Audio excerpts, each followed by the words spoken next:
Bonjour à tous, aujourd'hui on va revenir un petit peu sur l'ensemble du projet, sur comment j'en suis arrivé là, à préparer ma deuxième solitaire donc cette année, solitaire du Figaro. Mon parcours, comment j'ai démarré la voile, comment j'ai créé le For Your Challenge et puis comment je me prépare à cette seconde échéance du For Your Challenge donc, qui est la solitaire du Figaro qui démarre le 25 août. Alors comment j'ai démarré la voile? En fait j'ai démarré la voile par un stage de voile à l'école en Corrèze à Brive-la-Gaillarde sur un lac qui aujourd'hui est un spot international d'aviron. Donc il faut savoir que le spot international d'aviron, c'est-à-dire qu'il n'y a jamais de vent. C'est tout petit et il n'y a pas de vent.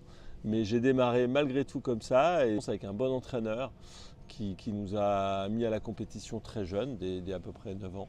Courir en optimiste d'abord et ensuite en laser qui est la discipline olympique. Ça, c'est mes débuts. Donc, semaine de stage du lundi au vendredi et le samedi, je signais au club. Comment j'ai décidé que la voile devienne mon métier? Alors, au départ, je n'ai pas été entraîneur. J'ai tout de suite été coureur pour un club. Ça, c'était à 18 ans. Donc, c'est mon premier salaire en tant que coureur en laser, donc la discipline olympique, où un club m'a proposé de me financer mes saisons, mon bateau, de pouvoir courir et en échange de leur former 5-6 entraîneurs puisqu'ils voulaient se mettre en fait à la compétition. Donc ça c'est mon premier poste les 2 premières années, salarié pour courir pour un club. J'ai commencé en laser au départ pendant les 2 premières années et ensuite je suis parti en multicoque, en trimaran, trimaran de Grand Prix pour un trimaran qui s'appelait Ville de Talence, qui était un super bateau pour lequel j'ai navigué donc pendant 2 ans et demi avec une équipe. L'idée c'est que je m'occupais de la partie technique, la partie aussi navigation et la partie promotionnelle où j'allais dans toutes les écoles présenter le projet et les gens me suivaient tout au long de l'année. Donc ça c'était une super expérience. Et sur ce bateau-là, il y avait Sébastien Roubinet, qui est devenu un explorateur même sur l'eau, qui va sur l'eau, sur la glace, qui m'a parlé de la Mini Transat. Donc du coup, je suis allé voir un petit peu à quoi ça ressemblait. Et après les 3 années passées en trimaran, j'ai décidé de faire du Mini Transat et de découvrir le large en solitaire et en double. Et c'est grâce à lui que je me suis mis au large. En effet, après le Mini Transat, j'ai eu mon deuxième enfant en 2004, qui est né en mai. Donc octobre, je finis la saison et je décide en effet à ce moment-là de faire une pause dans ma carrière tout en me disant que vers 40 ans, je pourrais reprendre quand les enfants seraient un petit peu plus grands. Donc je fais une pause d'abord commerciale sur la route. J'essaie de trouver un petit peu mes marques sur la terre ferme, mais c'est pas évident après toutes ces années sur l'eau. Donc je deviens commercial, ensuite je monte une société dans la chimie du bâtiment, donc rien à voir avec le bateau. Mais on reste des sportifs et on se fixe des objectifs et du coup à ce moment-là ça fonctionne assez bien pour moi. Ensuite je crée une société qui est un site internet où on finit quasiment à presque 20 salariés. Donc là je découvre le milieu de l'entrepreneuriat, les difficultés du quotidien d'un chef d'entreprise. Ça se passe assez bien jusqu'à mes 33 ans et ensuite je deviens directeur commercial d'un groupe immobilier dans la promotion immobilière où là je découvre bien les structures d'entreprise, le marketing, le développement commercial avec beaucoup d'équipes au final externes mais équipes quand même à gérer. Donc ça me forme pour mes futurs projets mais ça fait quand même une pause de 15 ans avec au final 3 enfants. Une petite dernière qui est arrivée pour les 40 ans. Mais ça, c'était pas compatible avec vraiment la course de haut niveau où on est quand même 10 mois par an, on est absent, donc si vraiment s'y met à fond. Donc ça, c'était pas compatible, donc j'ai décidé de faire cette pause. Et c'était une très bonne pause, mais à 40 ans, il était temps de reprendre. Alors le For Your Challenge. Donc en effet, comme prévu à 40 ans, je me remets à la course. Et je crée le For Your Challenge. Donc le For Your Challenge, il faut savoir qu'en fait, quasiment la totalité des projets voile de course au large se gèrent sur 4 ans, et d'où le nom For Your Challenge.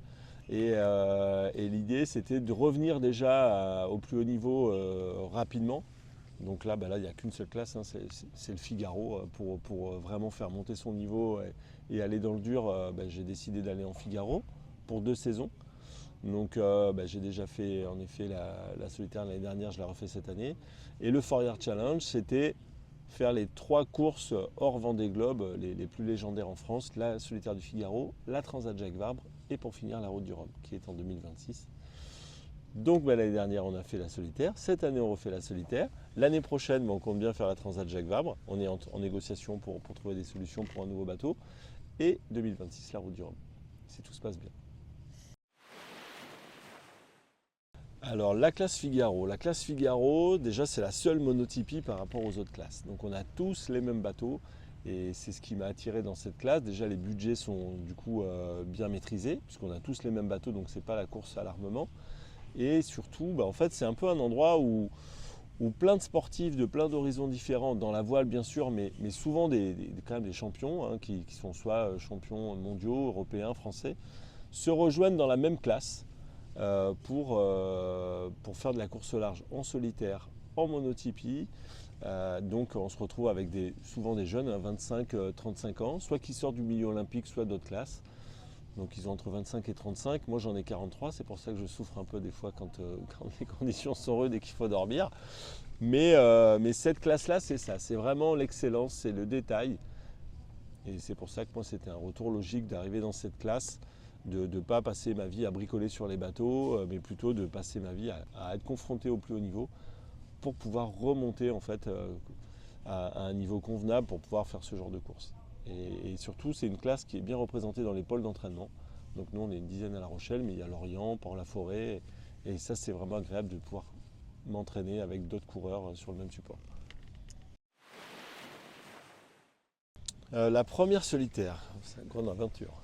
La première solitaire, j'ai commencé déjà sur la dernière nuit de la première étape par un petit coma, hein, quand même de quelques heures, où comme j'ai pas réussi à m'alimenter, j'ai mal fini la première étape, mais c'était aussi, c'est pour ça que j'étais là aussi, hein, pour apprendre, pour voir ce que je pouvais faire, ne pas faire. J'avais pas de pression particulière sur la première solitaire, puisque quand on arrive, on n'a aucune chance de gagner. Et on est là pour découvrir, pour voir un petit peu où placer le curseur entre performance et fatigue. Force est de constater que la première étape, je suis allé un peu loin dans la fatigue, mais ça s'est amélioré sur la deuxième étape et la troisième étape. Même si sur la deuxième, j'arrête tout à la fin, mais au final, c'est parce que c'était des conditions un peu particulières. On était arrêté devant le port pendant quasiment 24 heures. Donc à un moment donné, moi personnellement, j'ai décidé d'aller dormir pour être prêt pour la troisième étape. Je n'avais pas de pression de résultat, donc l'idée c'était de profiter pleinement des 3 étapes. Et d'ailleurs la troisième étape s'est aussi bien passée. L'idée c'était vraiment, j'arrive à tenir le paquet à peu près, ou pas me faire larguer complètement, à être loin. Et ça je pense que la mission a été accomplie, et surtout prendre du plaisir, et ça c'était bien. Sur cette deuxième solitaire, bon, déjà, je suis plus bisu, donc j'ai quand même fait 3000 milles sur le bateau, hein, donc ça fait quasiment 5000, 5500 km sur le bateau. On commence à le connaître et à se connaître un petit peu mieux aussi. Donc l'objectif là, c'est d'essayer d'attaquer un petit peu plus, de monter un petit peu le curseur, surtout barrer plus, travailler un peu plus la tactique et pas être que observateur de la course et garder le rythme, mais essayer d'attaquer un petit peu plus tout en restant raisonnable. N'oublions pas que j'ai 43 ans. Alors pourquoi la solitaire est aussi difficile? Le format, 3 étapes, 4 jours, 4 nuits par étape. 4 jours, 4 nuits, il faut savoir que c'est trop court pour pouvoir dormir longtemps, mais c'est trop long pour ne pas dormir du tout. Mais ces 4 jours, c'est ce qui fait que c'est vraiment difficile. Sur une course de 3 semaines, 2 mois, comme le Vendée Globe, ou 3 semaines comme une Route du Rhum, chacun va prendre son rythme. Tout le monde va dormir à un moment donné. Alors que sur la solitaire, c'est à celui qui dort le moins, qui reste le plus conscient, mais 4 jours c'est long. Et surtout ça s'enchaîne. On a 4 jours de course, 2 jours au minimum de sommeil, 4 jours de course, 4 jours 4 nuits bien sûr, hein, la nuit le bateau ne s'arrête pas, 2 jours de repos, donc ça nous casse encore le rythme, et ensuite on repart pour 4 jours 4 nuits. Et je pense que c'est pour ça que c'est une course qui est vraiment difficile, c'est cet enchaînement en fait des 3 étapes qui sont trop longues pour pas dormir, mais trop courtes pour dormir. Et avec une cassure au milieu. C'est un peu comme si on fait du vélo et qu'au milieu de la montagne, on s'arrête et on pose le pied à terre. Ça, on sait que quand il faut repartir, ça fait mal. Nous, ça fait mal 2 fois, parce qu'il faut repartir 2 fois. Ok, alors le parcours de cette année, qu'est-ce que j'en pense? Alors, Contrairement à l'année dernière, je trouve que le parcours il était technique. Il y avait beaucoup de passages compliqués avec du courant, des cailloux. On a été en Irlande, on a passé 3 fois la Manche sur la première étape. On est monté au nord de l'Irlande, on est redescendu par des passages très techniques en Angleterre. Donc beaucoup de courses en fait avec des espaces côtiers, donc avec du courant, des cailloux. À un moment donné, pas beaucoup de vent et ça on sait que nous ça nous fatigue. Donc le parcours l'année dernière était quand même sacrément costaud. Cette année, il est plus hauturier. Quand je dis hauturier, quand on voit la première étape, on part, on va dire de Rouen, mais au final, on part du Havre.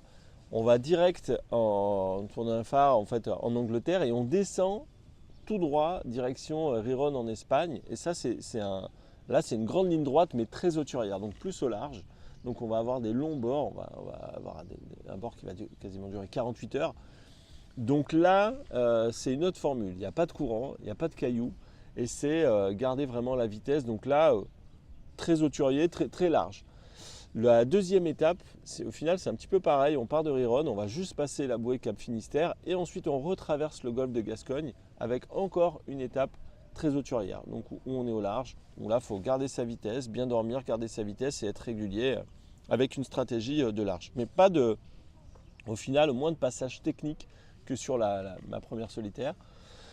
Par contre, la troisième étape, quand on la regarde sur le papier, on se dit ah, c'est du côtier, au final ça va être plus simple pour quelqu'un qui connaît moins. Pour moi, quand je vois la troisième étape, je me dis celle-là, par contre, elle va faire mal. Parce qu'on part on part de Royan, on longe les côtes, on passe la pointe bretonne, avec bien sûr du courant sûrement. On va en Angleterre, donc 2 traversées de la Manche avec les cargos et tout ça. On revient, on refait un passage par les passages compliqués en pointe bretonne. Avec du vent ou pas, mais il faut savoir qu'on sera à 3e étape, qu'on sera bien fatigué. Et que je pense que les dernières 48 heures, là, avec les passages des rails de cargo, plus les passages en Bretagne, on ne devrait pas arriver en forme à la Turballe. Et je pense que celle-là, il va bien falloir s'y préparer, parce qu'autant les courses hauturières, on peut se reposer, on n'a pas on peut quand même se poser un petit peu, c'est des longs bords, longs, il n'y a pas trop de risque de croiser trop de monde. Celle-ci, la troisième, elle va être technique par la météo, elle va être technique par les fonds avec des passages dans les cailloux et elle va être compliquée pour la gestion de la fatigue. On sera en fin de solitaire. Elle peut créer des surprises. C'est cette troisième étape, ça c'est sûr. Déjà, il ne faut pas casser de matériel. Quand on a les longs bords au large, si par exemple on éclate son spi, là, et normalement, les conditions météo vont pas forcément beaucoup être changeantes sur ce genre de bord. Et on risque peut-être d'avoir un flux d'ouest, nord-ouest, sous spi peut-être. Et là, si on abîme son spi, soit on en a un de rechange, c'est bien, mais sinon ça va être long. Donc déjà, pas abîmer les voiles. Et après, bien gérer sa vitesse. Ça va être une course de vitesse. Sur une course où il y a plein de passages techniques, il peut y avoir à un moment donné ce qu'on appelle des passages à niveau, où on est à l'arrière, on peut revenir. Ou alors inversement, on est à l'avant, on peut s'arrêter avec une bulle et se faire attraper, soit par des passages de courant ou autre. Là, en hauturier, il faut vraiment avoir une bonne vitesse tout le temps, parce qu'il y aura, à mon avis, moins de passages à niveau et il va falloir garder le paquet. Donc en fait, il ne faut pas relâcher dès le départ et essayer d'être dans le bon paquet tout de suite. Déjà parce que si on ne voit plus personne assez rapidement au radar, ça veut dire qu'il va falloir faire sa stratégie et on ne va pas pouvoir trop se jauger par rapport aux autres. Donc dès le départ, essayer de garder le rythme, ça c'est le plus dur.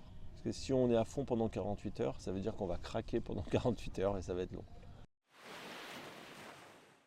long. Comment on gère le fait de ne pas avoir de communication et de météo? On a nos fichiers avant de partir et on essaye de choisir le bon ensuite pendant notre course, sachant qu'au bout de 48 heures, les fichiers météo ils commencent déjà à plus être trop, ils sont plus parfaits, quoi. On va dire, il y a des petits décalages qui se créent. Ce qui est bien parce que du coup c'est là que la tactique se met en place. Mais c'est aussi là que la fatigue arrive et se met en place au bout de 48 heures. Donc au final, on a les fichiers météo qui vont changer et nous en plus, on va commencer à être fatigué. Donc après, ça, il va falloir bien le gérer. Ça, c'est au niveau des domaines des météos. Sur la communication, ce qui est particulier, c'est qu'en fait, on a le droit de communiquer avec les autres coureurs par la VHF. C'est un peu comme un talkie-walkie en fait. Sauf qu'on ne peut pas trop parler en fait de la tactique et de notre fatigue, notre état de fatigue. Sinon, ça pourrait être considéré comme de l'assistance. Et ça, c'est super dur. Parce qu'on a le droit de parler, mais on n'a pas le droit de tout dire. Donc moi, personnellement, j'évite de trop communiquer. Ça, c'est moi, c'est personnel. Je parle très peu avec les autres et je reste dans ma course. Déjà parce que j'ai peur de donner des informations et d'être sanctionné après. Et au final, ça m'apporte souvent pas grand-chose. Je préfère rester dans ma course et rester concentré.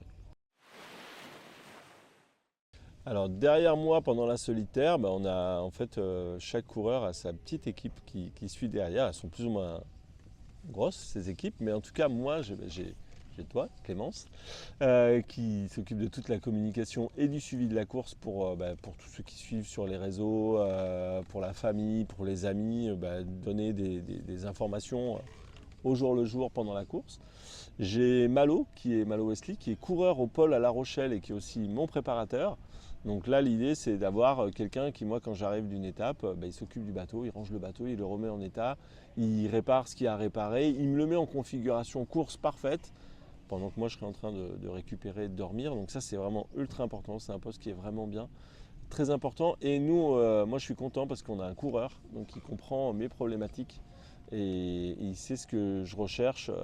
Je pense que par rapport à un préparateur qui des fois ne serait pas forcément coureur, moi je préfère avoir un préparateur coureur. Ensuite on a la partie logistique, mine de rien aller faire les courses, récupérer les logements, tout ça, ça prend du temps. Et nous pendant les étapes, on n'a pas de temps. Pour nous, on a des sollicitations par l'organisation, on a notre repos et c'est super important d'avoir la partie logistique. Donc là souvent c'est la famille, compagne, moi j'ai ma maman qui sera là, j'ai ma compagne. Donc on va dire qu'on est 4, 5, 6 personnes en permanence sur la solitaire pour poursuivre le projet. Pour arriver en pleine forme sur la solitaire, là on est à 2 mois du départ, un petit peu moins de 2 mois du départ. Là c'est commencer à préparer le physique. Moi j'ai fait une grosse préparation cet hiver déjà sur le physique avec 5 entraînements par semaine quand même pour bien avoir une bonne base. Donc ça c'est quand la base elle est faite en hiver pendant 5-6 mois, on est quand même plus tranquille. Là c'est faire attention à mon alimentation, pas trop me fatiguer, le moins de soirées possible, hein. Quand on fait des soirées, on les paye nous un mois et demi après. Donc ça c'est être le plus raisonnable possible. Alors l'été c'est pas facile, hein. On est dans un cadre nous qui privilégie les apéros et les sorties. Donc ça on fait attention à ça, on essaie de se coucher assez tôt et de ne pas se blesser. En fait la plus grosse crainte maintenant là pendant un mois et demi c'est la chute à vélo, je vais faire du surf ou du wakeboard et je me blesse sur une figure. Donc c'est vraiment là où on fait attention, c'est ne pas se blesser. C'est arrivé à 2 coureurs l'année dernière, donc on va faire attention. Alors après cette solitaire-là, je pars sur normalement un autre projet qui est le Classe 40, qui est la suite du projet For Your Challenge, pour 2 raisons. Déjà, j'ai 43 ans. La solitaire du Figaro, ça commence à être difficile pour moi pour tenir physiquement déjà pendant les étapes. Ça, je l'ai vu l'année dernière et cette année, il y a une bougie de plus. Donc, on va voir comment ça se passe. Mais ça commence à être des courses où c'est compliqué quand même après 40 ans. Face à des jeunes de 25 ans qui vont récupérer plus vite, ça commence à être compliqué. Et il y a surtout aussi le changement de course avec la Transat Jacques Vabre, qui est un rêve de toujours, cette course-là, et la Route du Rhum. Donc la Transat Jacques Vabre, traversée de l'Atlantique en double, pour appréhender le nouveau support qui sera le Classe 40. On est donc en discussion pour louer ou acheter un bateau. En tout cas, là, ça va se décider dans les semaines à venir. Et ensuite, préparation pour la Route du Rhum 2026. On est confronté aussi au nombre de places de bateaux, donc il faut partir très tôt dans la classe parce que y a beaucoup de bateaux et il y a peu de place. Donc là, la suite de la Figaro, ça c'est clair, c'est dès le retour, je dors pendant une bonne semaine et ensuite on se remet au travail pour la saison prochaine.